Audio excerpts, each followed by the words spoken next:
You're all ready? Abhishek గారు ready? Ready sir, ready. శివాయ విష్ణవాయ శివరూపాయ విష్ణవే శివస్య హృదయగం విష్ణోశ్చ హృదయగం శివ. శివుడు విష్ణువు రెండు ఒకటే, ఏకరూపం. మీకు మంచి శక్తినిచ్చి ఇంత గొప్ప సినిమాని తీయించారు వాళ్ళిద్దరే. అండ్ అంతే పెద్ద సక్సెస్ ఆ దేవుళ్ళిద్దరూ మీకు ఇవ్వాలని చెప్పి నేను మనస్ఫూర్తిగా కోరుకుంటున్నాను సార్. అంత హార్డ్ వర్క్ చేశారు. అండ్ ఐ రియల్లీ తెలుగు వాళ్ళ గొప్పతనంతో ప్రపంచం దద్దరిల్లిపోవాలి 3వ తారీఖున కోరుకుంటున్నాను సార్. Thank you sir. అది. అండ్ హీరో మీ ఇప్పుడు ఇక్కడ మీరు చేసిన క్యారెక్టర్ ఏదైతే ఉందో, greatest all time great legend NT Ramarao గారు చేశారు. And the living legend Chiranjeevi గారు చేశారు. ఇప్పుడు మీరు very very initial stages, second ఫిల్మ్కే మీకు అంత మంచి ఛాన్స్ వచ్చింది. And what is your experience in doing that? Sir, character రాగసాధు నా సెకండ్ మూవీకే ఇంత క్యారెక్టర్లో ఇంత డెప్త్ ఉన్న క్యారెక్టర్ రావడం అంటే ఒక ఛాలెంజింగ్గా ఫీల్ అయింది సార్. ఫస్ట్ ఎందుకంటే ఎందుకు చేయలేను అందరూ చేస్తావా చేయవా కాకుండా ఎందుకు చేయలేని ఆలోచించాను అనమాట ఫస్ట్ స్టోరీ విన్నప్పుడు. అండ్ ఆ మూమెంటే ఫిక్స్ అయిపోయినా చెయ్యాలని చెప్పి యాక్టింగ్ ఫస్ట్ సినిమా అయిపోయాక ఒక కసి మీద ఉన్నోడికి ఇట్లాంటి స్క్రిప్ట్ వస్తే ఏం చేయగలుగుతారు అనేది చూపిద్దాం అనుకున్నా. సో అందుకే పర్ఫార్మెన్స్ నాకు ఏమైనా కానీ షూటింగ్లో జ్వరం కానీ ఏదైనా సరే 100% పెట్టి సినిమా తీశాను. సో అందుకే మీకు ఆ క్యారెక్టర్ కనిపిస్తుంది. అండ్ లెజెండ్స్ వాళ్ళిద్దరూ సీనియర్ ఎన్టీఆర్ గారు, చిరంజీవి గారు చేశారు లార్డ్ శివ క్యారెక్టర్. అండ్ నాకు సెకండ్ సినిమాకి రావడం అంటే ఆ శివుడి ఆశీస్సులు ఉన్నాయని నేను కోరుకుంటున్నాను. సినిమా మీద కూడా ఆయన ఆశీస్సులు ఉన్నాయి. అందుకే ఈరోజు ఇంత భారీ బడ్జెట్ సినిమా పెట్టినా ఒక్కళ్ళ ఫేస్లో కూడా 1% కూడా టెన్షన్ లేకుండా హ్యాపీగా ఉన్నామంటే అదంతా శివయ్య లీలలే అనుకుంటున్నాం. Thank you sir. కాదండి, మీరు స్పెషల్గా ఓకే, మీరు చాలా అదృష్టవంతులు, శివుడు అనుగ్రహం మీ మీద ఉంది, ఇదంతా శివలీల, అదంతా అగ్రీడ్. కానీ శివుడు ఆజ్ఞ లేదే చేమైనా కుట్టదంటారు కదా, ఇంత గొప్పగా జరగడానికి ఆయన అనుగ్రహమే. బట్ వాట్ ఈజ్ యువర్ మీరు తీసుకున్న జాగ్రత్తలు, నియమాలు, క్రమశిక్షణ, ఇవన్నీ వాళ్ళు చాలా బాగా పెర్ఫామ్ చేసినవి క్యారెక్టర్లు రామారావు గారు, చిరంజీవి గారు. దానికి మీరు చేసిన కృషి ఏంటి? నేను స్పెషల్గా అఖండాపుడు బాలయ్య బాబుని కూడా చూసా సార్. Very good. ఆయన ఏంటంటే క్యారెక్టర్ ప్లే చేసేటప్పుడు నాన్ వెజ్ తినకపోవడం, అసలు అంటే ఎంత నియమంగా ఉన్నాడో చూశారనమాట. స్పెషల్గా నా దగ్గర ఉండి చూశారనమాట. అండ్ నా లైఫ్లో నాకు అలాంటి నాగసాధు క్యారెక్టర్ వచ్చినప్పుడు నేను కూడా అలానే రోజు పొద్దున్నే 3ంటికి లేచి శివుడికి అభిషేకం చేయడం కానీ, టెంపుల్ మొత్తం ఊడ్చి దేవుడికి కడిగేసి అభిషేకం చేసి. మీరే గుడి ఊడ్చివారా? నేనే ఊడ్చాను సార్. గుడి ఊడ్చి అభిషేకం చేసి, అంటే షూటింగ్ స్టార్ట్ కాక 3 months టైం ఉన్నప్పుడు ఇవన్నీ చేసామన్నమాట దేవుడికి దగ్గరుండి. అంటే ఆయన నాకు ఏదో చెయ్యాలనిపించింది సార్, నాకు శివుడికి దగ్గర అవ్వాలనిపించింది. అదేంటో నాకు తెలియదు కానీ ఆ ఫీల్ వచ్చేసింది. డైలీ వెళ్ళి 41 days అభిషేకం చేసే దేవుడికి. ఆ టైంలో నేను చాలా రియలైజ్ ఏంటంటే మన ఇండియన్ పేరెంట్స్ కూడా ఇప్పుడు సనాతన ధర్మం అని అంటున్నారు. ఏదో పేరుకి అంటారు అనుకున్నాను నేను ఆ 41 days చేసినాక నేను రియలైజ్ ఏంటంటే మన మైండ్, బాడీ, హెల్త్ అన్నీ పీస్ఫుల్గా ఉంటాయి అన్నమాట. సో మన మైండ్ పీస్ఫుల్గా ఉంటే లైఫ్లో మనం ఏమైనా చేయగలుగుతాము. ఆ క్యారెక్టర్ ప్లే చేయడానికి నా మైండ్ ఎంత పీస్ఫుల్గా ఉండే అంటే, ఆ చలిలో ఎంత క్లైమేటిక్ కండిషన్స్ కానీ, ఫీవర్ కానీ ఏది వచ్చినా కానీ ఆ శక్తి నాకు ఆ దేవుడే ఇచ్చిండు. దేవుడు మనని పరీక్ష పెట్టి తర్వాతకి ఇస్తారంటారు కదా, ఆ 41 days పరీక్షలాగా ఫీల్ అయ్యా. తర్వాత అదే పవర్తో షూటింగ్కి వెళ్ళా. ఆ పవరే మీరు ఈరోజు చూస్తున్నారు. షూటింగ్ సినిమాలో కూడా మీరు వాడు కొట్టే ప్రతి ఒక్క పంచుపై వెనక ఎంత పవర్ ఉంటుందో, ఎంత పెయిన్ ఉంటుందో మీరు సినిమా చూసినప్పుడు అర్థమవుతుంది సార్. సో అంత నియమంగా హార్ట్ఫుల్గా 100% పెట్టి సినిమా తీసినాం. అభిషేక్ గారు సార్, ఈ సినిమా ఎప్పుడు స్టార్ట్ అయిందో అప్పటి నుంచి రకరకాల ఇండస్ట్రీలో రకరకాలుగా చర్చ. ఎప్పుడు కొబ్బరికాయ కొట్టారో అప్పటి నుంచి చర్చ స్టార్ట్ అయిపోయింది. ఆల్మోస్ట్ విరాట్ కర్ణ కొత్త హీరో, మీరు కొత్త డైరెక్టరు, కొత్త ప్రొడ్యూసరు. ఎక్కడికి వెళ్ళినా ఆయన చెప్పేశారు 3 digits నెంబర్ అని చెప్పేశారు. ఆల్రెడీ 100 కోట్ల సినిమా కొత్త హీరోతో, కొత్త డైరెక్టర్తో ఏం చేస్తారు, ఎలా తీస్తారు అన్నది ఒక పెద్ద క్వశ్చన్ మార్క్. ఇది ఏమైనా అంటే బయట మాట్లాడుకున్న జనాలు అసలు ఇంత అవ్వుద్దా, ఇంత అవ్వచ్చా అని రకరకాలుగా మాట్లాడుకున్నారుగా. ఇలాంటి ఈ మాటలు, ఈ కామెంట్స్, ఈ లెక్కలు మీ మీద ఒక డైరెక్టర్గా ఎంతవరకు ప్రెజర్ తీసుకొచ్చారు? చాలా ప్రెషర్ ఉండండి, కానీ వాళ్ళందరి కోసం రేపు షో చేస్తున్నాను. రైట్. వాళ్ళందరి కోసము వాళ్ళ ఆన్సర్స్ ఏమేమి ఉన్నాయో, క్వశ్చన్స్ ఏమున్నాయో వాళ్ళకి ఫస్ట్ షోలోనే బుక్ చేసిన అందరికీ చూసి ఖర్చు ఎక్కడ అయింది ఏంటని అన్ని ఆన్సర్స్ వస్తాయి రేపు. అభిషేక్ గారు ఇక్కడ, అభిషేక్ గారు సార్ ఇక్కడ sir sir, first time glimpse చూసిన తర్వాత సార్ చాలా మెస్మరైజింగ్. ఇండస్ట్రీ ఒక మంచి సినిమా చూడబోతుంది, ఒక కొత్త టీంతో, ఒక సినిమా అభిరుచి ఉన్నటువంటి ఒక నిర్మాతలు ఇండస్ట్రీకి వస్తే ఎలాంటి కథలు వస్తాయి అనేది సో ఒక ఫస్ట్ గ్లిమ్స్ చూపించారు. అందులో అనంత పద్మనాభ స్వామి విగ్రహం తయారీ కావచ్చు, అంటే మీరు కేవలం అది సెట్టే కావచ్చు, కానీ చూసే ఆడియన్కి ఒక డివైన్ పవర్ అనేది స్క్రీన్ నుంచి రిఫ్లెక్ట్ అవుతుంటుంది. సో అనంత పద్మనాభ స్వామి విషయంలో ఎలాంటి జాగ్రత్తలు తీసుకున్నారు, ఆ విగ్రహం ఆ మేకింగ్ కావచ్చు అవన్నీ కూడా, అంటే అక్కడ తీయనీయరు, ఏం ఫోటోషూట్ ఏమీ ఉండదు. సో మీ కళ్ళతో చూసిన దాన్ని తెర మీద మళ్ళీ కళ్ళకి చూపించాలంటే ఎలాంటి జాగ్రత్తలు తీసుకున్నా? సార్ రెక్కికి నేను డిఓపి సార్ ఇంకా అశోక్ సార్ టెంపుల్కి వెళ్ళినాము. అక్కడ మీరు అన్నట్టు ఫొటోస్ అక్కడ ఏమీ తీస్తానికి ఉంది, ఖాళీ యూజువల్గా చూసేసి వచ్చి ఒక పేపర్ మీద వేసేసి సార్ అది కన్వర్ట్ చేసిండు. సో వాట్ ఎవర్ అక్కడ ఫస్ట్ టైం ఏమైందంటే మాకు sir you should say this Soundar sir, మనం వెళ్ళినప్పుడు ప్రధాన అర్చకుడు వారి టెంపుల్కి వెళ్ళినాం కదా మనం, ఒక్కసారి చెప్పండి. So we spent a day in Anantha Padmanabha Swamy టెంపుల్లో ఒక ఫుల్ డే స్పెండ్ చేసాం. We observed everything and of course Ashok గారికి ఆల్ కైండ్స్ ఆఫ్ ఆర్కిటెక్చర్ అన్నీ ఆల్రెడీ తెలుసు. So we observe that and one more thing we're very particular is దాంట్లో ఏమి మన స్క్రిప్ట్లో దాంట్లో ఏది తప్పు జరగకూడదు అన్నదానికి we spoke to the main priest there and found out that we're doing a fictional story based on mythological fact. So తప్పు ఏం జరగకూడదు అన్నదానికి we were very careful. We spoke to him for 1 hour. He blessed us and then we went ahead. But all the detailing and this thing was observed by all of us and Ashok sir ki, I mean we don't have to say, he's so great job sir. అంటే చాలామంది art directors cinema set వరకే ఉంటుంది తప్ప ఆ divine power అనేది ఆడియన్స్లోకి తీసుకెళ్లేలా ఉండేది మీ work అంతా కూడా కనిపించింది. So great team, great effort sir. and even in that temple when we were shooting also none of us were it was రోజు ప్రీస్ట్లు వచ్చి అక్కడ ప్రే చేసి దాని తర్వాతనే షూటింగ్ మొదలవుతుంది and everybody left there slippers out. We had that divine vibe when we were doing that shoot. So Abhishek garu, అంటే ఈ cinema చూసిన తర్వాత ఆడియన్కి ఎలాంటి ఫీలింగ్ కలుగుతుంది? కేవలం ఒక సినిమా చూసామనే తృప్తి ఉంటుందా, లేదంటే దాని నుంచి ఏం తీసుకెళ్తాడు? మన కల్చర్, మన రూట్స్, మన సనాతన ధర్మం దిక్కించి ఒక మెసేజ్ ఉంటుందండి. ఐ బిలీవ్ ఆ మెసేజ్ కరెక్ట్గా పాస్ అయిందని అనుకుంటున్నాను. సనాతన ధర్మం అంటే ఇందాక హీరో గారు చెప్పారు, కేవలం మాట్లాడుకోవడం కాదు, అది ఆచరణలో తీసుకొస్తే ఎలాంటి వైబ్స్ వస్తాయి, మనలో మన వ్యక్తిగతంగా ఎలాంటి మార్పు వస్తుంది అనేది ఇందాక విరాట్ గారు చెప్పారు. అలాంటి ఫీలింగ్ ఆడియన్లో ఖచ్చితంగా కలుగుతుందా? కేవలం సనాతన ధర్మం పేరుకు మాత్రమే సినిమా కోసం 100% కలుగుతుందండి, 100% కలుగుతుంది. You will experience tomorrow. Virat గారు, ముందందరూ కూడా ఇప్పటివరకు అందరూ కూడా ఈ సినిమా పెట్టిన ఖర్చు గురించి మాట్లాడారు. బట్ ఈ రోజు ఇదంతా చూసిన తర్వాత మీ కాన్ఫిడెన్స్ కనపడుతుంది బేసిక్గా ఈ సినిమా మీద. ఎంత ఈ రోజు అందరూ ఈ సినిమాకి ఖర్చు ఎంత పెట్టారు అనుకుంటున్నారు, ఒక 5 days తర్వాత ఇంత డబ్బు ఎట్లా వచ్చిందని అనుకుంటారు. బట్ కాన్ఫిడెన్స్ అయితే కనిపిస్తుంది, దానికి తగ్గట్టు కాన్ఫిడెన్స్. విరాట్ కర్ణ గారు, ఫస్ట్ సినిమా మీరు అనుకున్నంతగా ఆడలేదు, బట్ సెకండ్ సినిమా ఇంత లార్జ్ స్కేల్ సినిమా వరుసనే, అంటే అలాంటి సినిమాలు చేసుకుంటూ వెళ్తున్నప్పుడు ఏంటంటే చాలా రకరకాల డౌట్స్ వస్తాయి. బట్ ఈ సినిమా చెప్పగానే ఒప్పుకున్నారా, లేకపోతే మీ మైండ్లోకి వచ్చిన ఫస్ట్ థాట్ ఏంటి, ఇది ఒప్పుకోవడానికి రీజన్ ఏంటి, మెయిన్ రీజన్?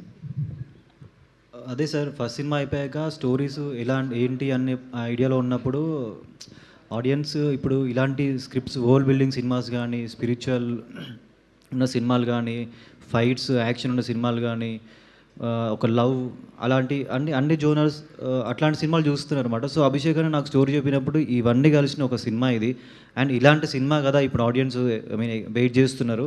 సో ఇలాంటి సినిమాతో వెళ్తే ఇంకా చాలామంది ఆడియన్స్కి దగ్గర అవ్వచ్చు అని అన్న ఫీలింగ్ వచ్చింది. సో స్టోరీ వినగానే ముందు ఓకే అని చెప్పేసిన సార్. అండ్ షూట్ స్టార్ట్ అయినప్పటి నుంచి ప్రెషర్ అంతా అభిషేక్ అన్న తీసుకొని ఓన్లీ పర్ఫార్మెన్స్ మీదనే కాన్సన్ట్రేషన్ చేయమని చెప్పి డే అండ్ నైట్ ఫాలోఅప్ చేస్తున్నాను అనమాట. సో ఇంత మంచి డైరెక్టర్ దొరికినందుకు నేను చాలా హ్యాపీ ఫీల్ అవుతున్నాను. అంటే చాలా పెద్ద స్కేల్ ఉన్న సినిమా కదా, సో ఒప్పుకోవడానికి అంటే మీరు మైండ్లో అసలు ఈ సినిమా చేస్తే ఎలా ఉంటుంది క్యాలిక్యులేషన్, మీ క్యాలిక్యులేషన్స్ ఏమైనా ఉన్నాయా, లేదంటే కనుక జస్ట్ డైరెక్టర్ విజన్ నమ్ముకుని వెళ్ళిపోయారా? అదే సార్ స్టోరీ విన్నాను సార్. స్టోరీ విన్నాక క్యారెక్టర్ ఫస్ట్ నాగసాధు క్యారెక్టర్ చెప్పినప్పుడు ఒక ఛాలెంజింగ్ క్యారెక్టర్ అనిపించింది. సో ఛాలెంజింగ్ క్యారెక్టర్ చేస్తేనే కదా ఆడియన్స్ ఏదో ఒక అద్భుతం చేస్తేనే కదా వాళ్ళు యాక్సెప్ట్ చేసేది అనిపించింది. సో వాళ్ళు యాక్సెప్ట్ చేస్తారని చెప్పి ఈ నాగసాధు క్యారెక్టర్ అనేది ఎంత టఫ్ అయినా సెకండ్ సినిమాకి ఎంత ఛాలెంజింగ్ అయినా సరే డైలాగులు చెప్పడం కానీ, ఆయన నడిచే విధానం కానీ, ఆ బాడీ కానీ, ఆ 200 feet పైన రోప్స్, ఆ చలికి అదంతా ఏదైనా సరే చేద్దామని ఫిక్స్ అయిపోయినా సార్. అందుకే అంత ఈజీ కాదు కదా సార్ చేయడం అంటే. అందుకే ఆడియన్స్ ఏదైనా యూనిక్గా చేస్తేనే యాక్సెప్ట్ చేస్తారు. ఈ సినిమా అంతా యూనిక్ ఉంటుంది. మీరు సినిమాకి వెళ్ళి చూస్తే ఒక కొత్త వరల్డ్కి వెళ్ళినట్టు, ఒక కొత్త ప్రపంచం స్టార్టింగ్ నుంచి ఎండింగ్ వరకు ఒక హై ఇచ్చే మూమెంట్స్ ఉంటాయి సినిమాలో. అవన్నీ చూసి మీరు చాలా అరే ఇంత మంచి సినిమా చూసినాం అన్న ఫీలింగ్తో బయటకు వస్తారు. నిషిత గారు మ్యామ్, మీరు ఒకసారి టెంపుల్కి పిలిచినప్పుడు, అంటే టెంపుల్ అని ఎందుకంటున్నానంటే అనంత పద్మస్వామి విజిటింగ్కి మీడియాని పిలిచినప్పుడు ఫస్ట్ టైం అట్లా చూసినప్పుడు ఒక డివోషనల్ వైబ్ అనేది, అంటే అక్కడ అడుగు పెట్టిన అంటే అది సెట్ అని తెలిసినప్పటికీ కూడా లోపలికి వచ్చిన తర్వాత ఆ విగ్రహాన్ని చూస్తున్నప్పుడు ఆ టెంపుల్ డిజైన్ కావచ్చు, అదంతా ఒక డివోషనల్ వైబ్ అనేది కలిగింది. సో మీరు 2 స్టేట్స్ కూడా ఆ విగ్రహాన్ని, ఆ దేవుణ్ణి తీసుకెళ్ళి అందరికీ చూపించారు. సో ఆ విగ్రహాన్ని ఏం చేస్తారు నెక్స్ట్? ఎక్కడైనా టెంపుల్కి ఇచ్చి అక్కడ దర్శనార్థం ఉంచుతారు? ఎందుకంటే కల్కి సినిమాలో మనం చూసాం, ఆ ప్రభాస్ కార్ అనేది బుజ్జి వెహికల్ని తీసుకొచ్చి ఐమాక్స్లో కావచ్చు, అట్లా చాలా చోట్ల తిప్పి చూపించారు. సో నెక్స్ట్ ఆ విగ్రహాన్ని ఏం చేయబోతున్నారు? రైట్ నో అయితే మా ఆర్ట్ అసెట్స్లో ఎక్కడ పెట్టామో అక్కడే పెట్టామండి విగ్రహాన్ని. మొత్తము దాన్ని ప్రాపర్గా చేసి ఇప్పుడు ఏం చేయాలి అనేది నేను పూజారి గారిని అడగాలి. ఇప్పుడు నాకు వీలైతే, అంటే ఇప్పుడు నేను ప్రమోషన్లో కూడా నేను స్వామిని ఇలా తిప్పుదామనేది నా ఇది కాదు, అది ఆలోచన తెప్పించాడు ఒకరోజు ఆయనే ఇప్పుడు ఏదైనా ఆయన అన్నట్టు శివుడాజ్ఞ లేదే చీమైనా గుట్టదు కదా. మాకు ఆ ఆలోచన వచ్చింది, స్వామివారితో ఈ ప్రమోషన్ చేయాలని ఆలోచన వచ్చింది అంటే ఆయనే నాకు ఈ ఆలోచన ఇచ్చాడు అని నాకు అనిపిస్తుంది. మరి నెక్స్ట్ ఆయన ఏం చేస్తాడు అనేది ఆయనే నాకు చెప్తాడు. నన్ను ఏం చేయమంటావు, నన్ను ఇది చెయ్యి అనేది కూడా ఆయనే చెప్తాడు నాకు. కిషోర్ గారు, బేసికల్లీ ఇలాంటి మూవీస్కి మోడీ గారు కావచ్చు, అమిత్ షా గారు కావచ్చు, వీళ్ళంతా కూడా చాలా ఎంకరేజ్మెంట్ ఉంటుంది మన దగ్గర. అంటే ముఖ్యంగా మన తెలుగు మూవీస్కి హీరోని కలవడమో లేకపోతే ప్రొడక్షన్ టీమ్ని కలవడం కావచ్చు, ఇలా జరుగుతుంటుంది కదా. మిమ్మల్ని వాళ్ళు ఎవరైనా కన్సల్ట్ చేశారా? లేదు మా సినిమా చూపిస్తాము అని మీరేమన్నా ముందుకెళ్ళారా? అట్లాంటిది ఏమైనా జరిగిందా, జరగబోతుందా? అంటే ఇప్పటివరకైతే ట్రై చేయలేదండి. బట్ దెన్ నాకు తెలిసి ఇలాంటి మూవీ ఎవ్రీబడి వుడ్ వాంట్. అంటే సనాతన ధర్మం మీద అభిమానం ఉన్న ప్రతి ఒక్కళ్ళు అభిమానిస్తారు. Probably when we're doing Nagabandham 2 we will, అంటే we're too small probably right now, కానీ I think going forward will get that opportunity. Abhishek గారు, ఓపెన్గా చెప్తున్నా, నాకు పాములు అంటే చాలా భయం. సో అలాంటి మూవీని ఫస్ట్ టైం నేను స్క్రీన్ మీద చూడాలంటే ఆ మూవీ టీజర్ అవి చూసినప్పటి నుంచి అనుకుంటున్నాను నేను చూడాలా వద్దా అని. మా అన్ని విఎఫ్ఎక్స్ నెక్స్ట్ అండి, నో ప్రాబ్లం. లేదు, నాకు ఒక్క ఫోబియా ఉంటుంది. ఇలా ఫోబియా ఉన్న వాళ్ళకి ఏం చెప్తారు? ఇలాంటి ఫోబియా ఉన్న వాళ్ళకు ఈ సినిమా 3Dలో కూడా వస్తుంది, గ్లాసెస్ వేసుకొని చూడండి. అభిషేక్ రిషిత గారు and yourself, both of you ప్రొడ్యూసర్స్గా ఇదంతా బాగుంది. 1 week తర్వాత మమ్మల్ని మేము నమ్మేము ఆయన్ని, అభిషేక్ గారిని, చాలా ఎక్స్ట్రాడినరీ అవుట్పుట్ వచ్చింది అని. ఇప్పుడు after the completion, just before the release, you are just disclosing all the layers of your happiness and boundless delight. That's all okay. But బిగినింగ్లో వెన్ అభిషేక్ గారిది ప్రపోజల్ మీకు వచ్చినప్పుడు, మీరు చాలా మంచి డిలైట్ఫుల్ కపుల్ కాబట్టి ఇది అడుగుతున్నా, ఇద్దరిలో ఎవరికి ముందు ప్రిపరేషన్ వచ్చింది, ఎవరు దీన్ని విభేదించారు, మీరిద్దరూ దీని మీద గొడవ పడ్డారా, లేకపోతే హ్యాపీగా షేక్ హ్యాండ్ ఇచ్చుకుని పెట్టేద్దాం 100 కోట్లన్నీ స్టార్ట్ అయిపోయారండి? అంటే తెలివి వచ్చేసి కిషోర్ గారేనండి. దేన్ని ఎట్లా జడ్జ్ చేయాలి, ఇప్పుడు మాకు ఈ ఫీల్డ్ కొత్త. అవును, మేము వచ్చిన సాఫ్ట్వేర్ బిజినెస్ నుంచి. బట్ ఏ ఫీల్డ్లోకి వెళ్ళినా ఏదన్నా తీసుకున్నప్పుడు ఇది వర్క్ అవుతుందా అవ్వదా అనే ఇంట్యూషన్ కిషోర్కి బాగా డెవలప్ అవుతుంది. దాని తర్వాత ఎగ్జిక్యూషన్ వచ్చినప్పుడు నేను రంగంలోకి దిగుతా, I will take it to the end. Okay. So finalize చేసేది ఆయనే. ఓకే, జడ్జ్మెంట్ అయింది. అంటే ఇనీషియల్గా ఇంత అనుకోలేదు కాబట్టి it was a easy decision at that point of time. కానీ నేను but when it is escalating, ఎప్పుడైనా జీవితంలో ఎప్పుడైనా కానీ మన ముందు 2 దారులు ఉంటాయండి. ప్రతిదానికి సైన్స్ ఉండదు. మీరు జరుగుతుందాన్ని ఇంత నమ్మి, అంటే అందరూ మంచిగా చేస్తున్నారు అడిగి, నేను ఆల్రెడీ మీకు ఒకసారి చెప్పాను కదా, మనకి ఆ గట్ ఫీలింగ్ ఉంది అని అనుకుంటే we are on the side of execution than stopping it. అంతే కదా, ఇంక రెండే options. As it is going either have to stop it or have to see మనం చేయగలము అనుకునేంతవరకు పుష్ చేసుకున్నామండి. And luckily this movie has got come out well. We been able to execute with whatever budget we could afford, not which we planned. Really hats off to you అండి, both of you, hats off to you. And Abhishek గారు, ఎవరిని అడిగినా మీ టీంలో ఇంటర్వ్యూలు చేసిన వాళ్ళు, ఒక hero కానీ, అశోక్ గారు కానీ, లేకపోతే ఫర్ దట్ మ్యాటర్ ప్రొడ్యూసర్స్ కానీ, అందరూ అసలు మా అభిషేక్ గారండి, నిజంగా మా అభిషేక్ గారండి, అయ్య బాబోయ్ మా అభిషేక్ గారండి. And heroine also they are uttering spelling the same word. అందరూ మిమ్మల్ని మెచ్చుకుంటున్నారు సార్. మీరు మెచ్చుకోవాలంటే ఎవరిని మెచ్చుకుంటారండి ఇందులో? ప్రొడ్యూసర్స్ అండి. ప్రొడ్యూసర్స్ నిషిత గారు. ఓకే, ప్రొడ్యూసర్స్ అంటే ఒక నన్ను నమ్మి ఇంత ముందుకు వచ్చినందుకు 100% ఆ గ్రాటిట్యూడ్ 100% ఉంటుంది ఈ ప్రొడ్యూసర్స్కి. నెక్స్ట్ వీక్ ఇమీడియట్ వాళ్ళకి చేస్తారా ఇది పెద్ద హిట్ అయ్యాక? ఇది నా ఓన్ బ్యానర్ అండి, నా నెక్స్ట్ సినిమా ఇది. కాదు సార్, వాళ్ళు ప్రొడ్యూసర్స్గా అడుగుతున్నాను నేను. అమ్మాయిలు అడుగుతున్నారు, ఆయన్ని అడుగుతున్నా. ఏంటండి క్వశ్చన్? నెక్స్ట్ వాళ్ళతో టీమప్ అవుతారా అని అడుగుతున్నా. వాళ్ళు ప్రొడ్యూసర్స్గా, ఇన్వెస్టర్స్. వీళ్ళ బ్యానర్ నా ఓన్ బ్యానర్ అంటున్నాను. అలా అంటారా? Okay, good luck, all the best, all the best. Nishitha గారు, అంటే అభిషేక్ గారి మీద కాన్ఫిడెన్స్, స్క్రిప్ట్ మీద కాన్ఫిడెన్స్తో పాటు ఇది దేవుడి సినిమా, దేవుడు మనకు అవకాశం ఇచ్చాడు, దేవుడే చూసుకుంటాడు, ఈ ఫీలింగ్ అనేది ఇప్పుడు మీకు ఎక్కువగా ఉందా? అదే ఫీలింగ్తో ఉన్నారా? ఎట్లా ఇప్పుడు అది ఎంతవరకు ఉంది? అంటే నేను ఇదివరకు కూడా చెప్పినండి, నేను కర్మ సిద్ధాంతం ఫాలో అవుతా.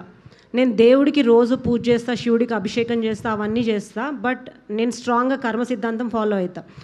ఈ మూవీ రైట్గా రావడానికి ఎన్ని నాబ్స్ అయితే మేము తిప్పామో ఇన్ రైట్ వే, దానివల్ల నాకు అవుట్పుట్ ఎట్లా వస్తుంది, సినిమా రేపు స్క్రీన్ మీద ఎట్లా ఉండబోతుంది అనే కాన్ఫిడెన్స్ నాకు చాలా ఉంది. And I'm believing in the hard work of all my team members, including the director and everybody, cost and crew అందరు. సో దానివల్ల నేను రైట్ వస్తుంది అనుకుంటున్నాను. ఆబ్వియస్లీ ఆ 1%, 99% మేము చేసాము, ఆ 1% దేవుడు వేస్తాడు మార్క్స్ అనుకుంటా. నా ప్రతి ఎఫర్ట్లో నా థింకింగ్ ఇట్లానే ఉంటుంది. 99% నేను చేస్తా, 1% దేవుడు వేస్తాడు నాకు. Okay, all the best. Abhishek గారు, మనకి ఇలాంటి సబ్జెక్ట్స్ అండి ఎన్టీఆర్ గారి కాలం నుంచి ఓన్లీ తెలుగు వాళ్ళే చేయగలరండి, ఇతర భాషలో అసలు చేయలేకపోతున్నారు. మీకు ఈ టైప్ ఆఫ్ స్క్రిప్ట్ చేసుకోవడానికి ఏంటి ఇన్స్పిరేషన్, ఎక్కడి నుంచి వచ్చింది? అంటే రెగ్యులర్ సినిమా కాదు ఇది, ఎందుకంటే సనాతన ధర్మం ఇదంతా అంటున్నారు కాబట్టి మిమ్మల్ని మోటివేట్ చేసింది ఎవరు, ఏ సినిమాలు, ఎవరు, వ్యక్తులు ఎవరు మీకు? నాకు శ్యామ్ ప్రసాద్ గారు అంటే పెద్ద ఫ్యాన్ అండి, తనకు కోడి రామకృష్ణ. సో వాళ్ళు ఇన్స్పైర్, నేను ఎప్పుడు కలవలే కానీ సో వాళ్ళ సినిమాలు చూసినప్పుడు ప్రొడక్షన్ కానీ అది కానీ చాలా ఈస్తుండే నాకు. సో వాళ్ళని ఇన్స్పైర్ అనుకోండి. అభిషేక్ గారు, హాయ్. సో అంటే మీకున్న ఇండస్ట్రీ కైండ్ ఆఫ్ ఎక్స్పీరియన్స్కి, like you been there industry since a very long time కదా, ఇలాంటి కైండ్ ఆఫ్ సినిమాకి where there is no star vehicle, అలాంటి కైండ్ ఆఫ్ సినిమా జనాల్లోకి రీచ్ అవ్వాలి, జనాలు థియేటర్లకు రావాలంటే ticket prices play very key role.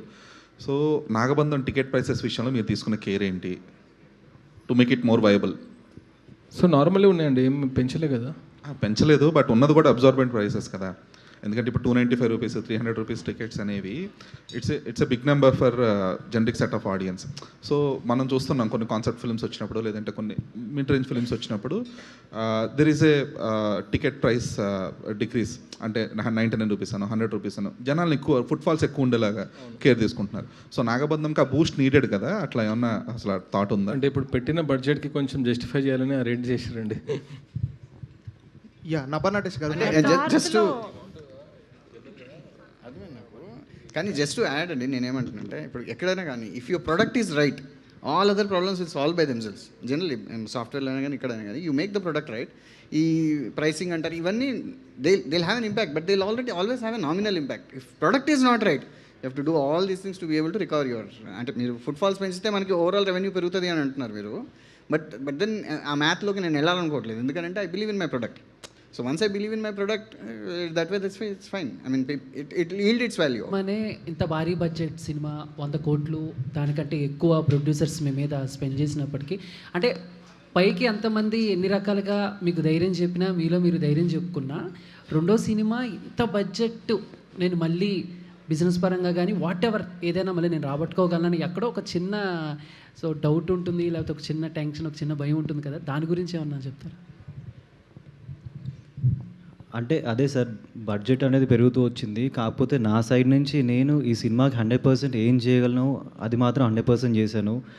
నాకు క్లైమాక్స్లో అన్న చెప్పినట్టు 104 ఫీవర్ 102 ఫీవర్ ఉన్నా కానీ కూడా మజిల్ టేర్ అయినా కానీ ఐ మీన్ ఇదంతా మండుతుంటుంది అనమాట, ఎవ్వరికి చెప్పకుండా. సో షూటింగ్ ఎటువంటి ఇబ్బంది లేకుండా షూటింగ్ చేశాను. సో దానికి మా టీం నాకు సపోర్ట్ చేసిన మా వేణు, బాలు, లక్ష్మణ్ అందరికీ thank you so much. And మా డాక్టర్ రాజ్ కుమార్ గారు రోజంతా షూట్లో ఉండి ఏం కాకుండా చూసుకొని షూట్కి కంఫర్టబుల్గా పంపించినందుకు thank you so much. And 100% budget 100 కోట్ల బడ్జెట్ అది ఇదంతా ఆ ప్రొడ్యూసర్ గారు మీరు చూస్తున్నారు కదా ఇప్పుడు అవుట్పుట్ ఎంత బాగా వచ్చిందో వాళ్ళ కళ్ళల్లో వాళ్ళ హ్యాపీనెస్లో మీకు తెలుస్తుంది. సో నా వంతు నేను సినిమా కోసం ఏం చేయాలో ఆర్టిస్ట్గా నేను ఎప్పటికీ 100% చేస్తుంటా. మొన్న కూడా ఎవరు అడిగారనమాట, హీరోగా ఫ్లాప్ అయిన పెట్టి సినిమా తీసిరు అది ఇదని చెప్పి. సో వాళ్ళ క్వశ్చన్ రైట్ అయ్యి ఉండొచ్చేమో, కానీ నాకు అది చాలా బాధ వేసిందనమాట. ఏ రోజు నేను ఆర్టిస్ట్గా ఎప్పుడూ ఫ్లాప్ అవ్వలేదు, అవ్వను కూడా. ఆ డైరెక్టర్కి ఏం కావాలో 100% చేస్తా, నా 100% పెడతా సినిమాకి, అది ఎంత దూరమైన వెళ్తా చేస్తా సార్. నభా నటేష్ గారు హాయ్. అంటే మామూలుగా ఈ మధ్య కొంతమంది హీరోస్ కూడా ఒక సినిమాకి ఒక ప్రాజెక్ట్కి 2-3 ఇయర్స్ టైం తీసుకుంటున్నారు. అఫ్కోర్స్ మీరు కూడా మీ సినిమా రిలీజ్ అయ్యి ఆల్మోస్ట్ అంతే టైం అవుతుంది. అంటే మీలాంటి యంగ్ హీరోస్ కూడా అంత టైం తీసుకుంటే ఎలా అనే ఒక క్వశ్చన్ కూడా రేజ్ అవుతుంది. అండ్ ఇక మీదట కొంచెం మీలాంటి అంటే మీరు ఇంకా సంవత్సరానికి అండ్ ఇయర్లీ ఒక 2-3 మూవీస్ మీ దగ్గర నుంచి ఎక్స్పెక్ట్ చేయొచ్చా? తప్పకుండా చేస్తాను అండి. సంవత్సరానికి 2 సినిమాలు ప్లాన్ చేసుకుంటున్నాను, చూద్దాం ఇంకా ఎలా ఉంటుందో. అభిషేక్ గారు హాయ్ అండి సార్. మోస్ట్ అంబిషియస్ ప్రాజెక్ట్ మీకు ఇది, ఒక పెద్ద బాధ్యతను భుజాల మీదకి ఎత్తుకున్నట్టే. అచీవ్ చేసేసారు, అంతా రెడీ టు రిలీజ్, రేపు పొద్దున్న ప్రీమియర్లు అయిపోతున్నారు. అండ్ ఇలాంటి ఫిలిమ్స్కి అంటే సీజీ విఎఫ్ఎక్స్ గురించి మాట్లాడుకుంటారు, లైక్ రేపొద్దున రిలీజ్ అవుతుంది, మీరు సాటిస్ఫాక్షన్గా ఉన్నారా సీజీ విషయంలో కానీ? అండ్ రేపొద్దున పేరు పెట్టకుండా ఉంటుందా విఎఫ్ఎక్స్ గురించి ఏమన్నా? 100% సాటిస్ఫైడ్ ఉందండి, విఎఫ్ఎక్స్ వల్ల 100% సాటిస్ఫైడ్. అంటే రేపొద్దున ఏ పేరు పెట్టకుండా ఉంటుందా అంటే? ఎందుకంటే కొన్ని పెద్ద సినిమాలకు కూడా చిన్న వచ్చిన ఇప్పుడు పెట్టాలని పెడితే ఏం చేయలేమండి, పెట్టాలని పెడితే ఏం చేస్తాను. ఇప్పుడు టీజర్కి అయితే పెట్టలేదు, ట్రైలర్కి పెట్టలేదు, సినిమా కూడా పెట్టారనుకుంటా. హోప్ఫుల్లీ ఆల్ ది బెస్ట్ అండి. విరాట్ గారు, యాక్చువల్లీ ఇంటర్వెల్ ఎపిసోడ్ గురించి మాట్లాడుతున్నారు కొంతమంది, చాలా బాగా వచ్చింది యాక్షన్ ఎపిసోడ్ అని. అంటే ఫ్యూ ఎపిసోడ్స్ గురించి మాట్లాడుతున్నారు, పర్టికులర్గా ఇంటర్వెల్ గురించి చెప్తున్నారు. అండ్ నేను కూడా ఒక ఇమేజ్ చూశాను, ఒక బ్లడ్ బాత్ తోటి ఉంది, లైక్ అది ఇంటర్వెల్ ఎపిసోడేనా? ఎలా వచ్చింది ఏంటి అసలు ఇంటర్వెల్ బ్లాక్ గురించి? ఇంటర్వెల్ ఎక్స్ట్రాడినరీ ఉంటుందండి. ఎమోషన్ కానీ, ఆ ఫైట్స్ కానీ, ఆ గ్రాండియర్ కానీ, ఆ విఎఫ్ఎక్స్ కానీ చూసినప్పుడు ఒక seat edge of the seat moment అంటారు కదా థియేటర్, లాస్ట్ 15 నిమిషాలు ఇంటర్వెల్ మీరు అదే ఫీల్ అవుతారు, మీకు గూస్ బంప్స్ వస్తుంటాయి అనమాట. ఆ పర్ఫార్మెన్స్ చూసినా కానీ, నన్ను చూసినా కానీ. సో మీరు థియేటర్లో చూసినాక ఆ ఎగ్జైట్మెంట్ ఫీల్ అవ్వాలి. ఇప్పుడే చెప్పాను అనుకోండి, అది పోతుంది. కిషోర్ ఆల్ ద బెస్ట్ అండి. కిషోర్ గారు, ఇక్కడ చూస్తుంటే కింద అన్ని లోగోలు కనపడుతున్నాయి. ఓటీటీ ప్లాట్ఫామ్స్ కానీ, శాటిలైట్స్ కానీ, ఈ బిజినెస్ ప్రీ రిలీజ్ బిజినెస్ అనేది ఎంతవరకు జరిగింది? మీరు ప్రీ రిలీజ్ బిజినెస్లో హ్యాపీయా? చెప్పాను ఆల్రెడీ నేను మీకు, 80% అయిపోయింది మన బిజినెస్. అండ్ ఐ థింక్ థియేటర్కల్తో I think we should be doing good business. Okay, థియేటర్కల్గా 20% రావాలంటారు ఇంకా? ఓవర్ఫ్లోస్ 20% రావాలి. ఓవర్ఫ్లోస్, ఓకే అండి. హీరోయిన్ నభా గారు. Hi sir. హాయ్ అండి. ఇలాంటి సినిమాలకి నెంబర్ ఆఫ్ డేట్స్ ఇస్తుండాలి, నెంబర్ ఆఫ్ డేస్ ఉండాలి, నెంబర్ ఆఫ్ వర్కింగ్ డేస్ ఉంటాయి. ఈ సినిమాని మీ లైఫ్లో, మీ కెరియర్లో ఎలాంటి సినిమాగా చూస్తారు? మీ కెరియర్కి ఎంత ఉపయోగపడుతుంది అనుకుంటున్నారు? It's definitely a career defining movie for me. Number of dates అంటే సార్ ఫ్రీ డేట్స్ అడిగారు, సో ఇచ్చేసిన. Whatever the movie required I was there, because firstly ఇలాంటి ఒక సినిమా, ఇలాంటి ఒక టీంతో పాటు చేయడానికి చాలా I mean you won't get over and over again in your life. And specially ఇలాంటి character to do in such movie of this scale, అది నాకు ఈ టైమ్ ఆఫ్ ఈ point of my career I think it is and it was very important. So Yeah, Okay. that's that. Ashok garu hi sir. Sir మీరు చేసిన work గురించి ఇప్పటికీ మాట్లాడుతుంటారు. ఎప్పుడో మీరు చేసిన ఒక్కడు సినిమా గురించి కూడా, ఆ చార్మినార్ సెట్ గురించి ఇప్పటికీ మాట్లాడుతుంటారు. ఎస్పెషల్లీ నాగబంధం విషయంకి వచ్చేసరికి చాలా కాస్ట్లీ సెట్స్ కనబడుతున్నాయి. సో బాగా ఖర్చు పెట్టిన సెట్ ఏది, ఇందులో మీకు మోస్ట్ ఛాలెంజింగ్ పార్ట్ ఏంటి ఈ సెట్? ఈ సినిమాలో నియర్లీ 20 సెట్లు వేసారు. దానిలో 6 సెట్స్ కొంచెం మెగా సైజ్, బిగ్ సైజ్ సెట్లు వేసారు. అన్ని ఛాలెంజే. అన్ని సెట్కి ఒక్కొక్క క్యారెక్టరైజేషన్ ఉంది. Is having own identity, own characterization. అన్ని సెట్లో స్టోరీ టెల్లింగ్ ఉంది. Director knows. Sir most costly set ఏది సార్ అందులో?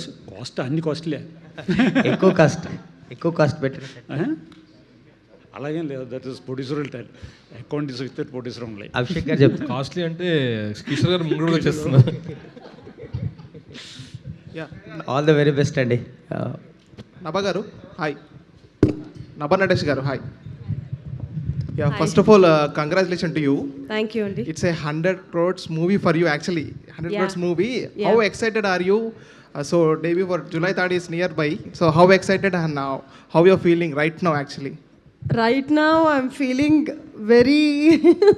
I was just telling Nishita that I'm half nervous, half excited, and also confident.